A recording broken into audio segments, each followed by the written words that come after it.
ഹൈക്കോടതിയിൽ സ്റ്റാൻഡിംഗ് കൗൺസിലായി സംഘപരിവാർ നേതാവായ കൃഷ്ണരാജിനെ നിയമിച്ച വിഷയത്തിൽ വിചിത്ര വിശദീകരണവുമായി ലീഗ്. നിയമനം നടത്തിയത് വഴിക്കടവ് പഞ്ചായത്ത് സെക്രട്ടറിയാണെന്നാണ് ലീഗിന്റെ വിശദീകരണം. പഞ്ചായത്ത് രാജ് നിയമപ്രകാരം പഞ്ചായത്ത് കമ്മിറ്റിയുടെ ഭൂരിപക്ഷ തീരുമാനപ്രകാരം മാത്രമേ അഭിഭാഷകനെ നിയമിക്കാനാകൂ. തീരുമാനമെടുത്ത പഞ്ചായത്ത് ഭരണസമിതി യോഗത്തിന്റെ മിനിറ്റ്സും പുറത്തുവന്നു.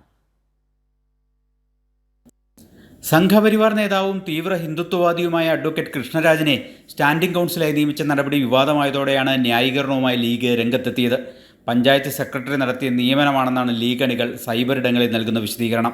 പഞ്ചായത്ത് സെക്രട്ടറിയുടെ ഭാര്യയുടെ രാഷ്ട്രീയം ചൂണ്ടിക്കാട്ടി ആരോപണം CPIM-നെതിരെ തിരിച്ചുവെക്കാനും ലീഗ് ശ്രമിച്ചു.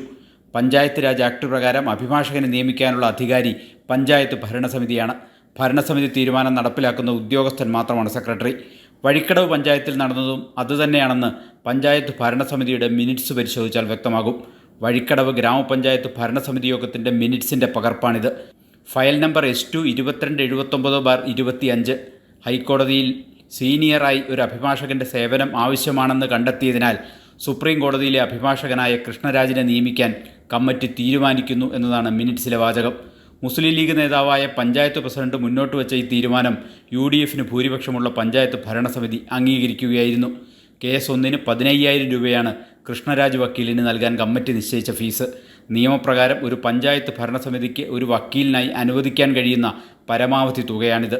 50,000 രൂപയാണ് ആവശ്യപ്പെടുന്നതെങ്കിലും നിയമാനുസൃതം നൽകാവുന്ന പരമാവധി തുക നൽകുന്നുവെന്നും മിനിറ്റ്സിലുണ്ട്.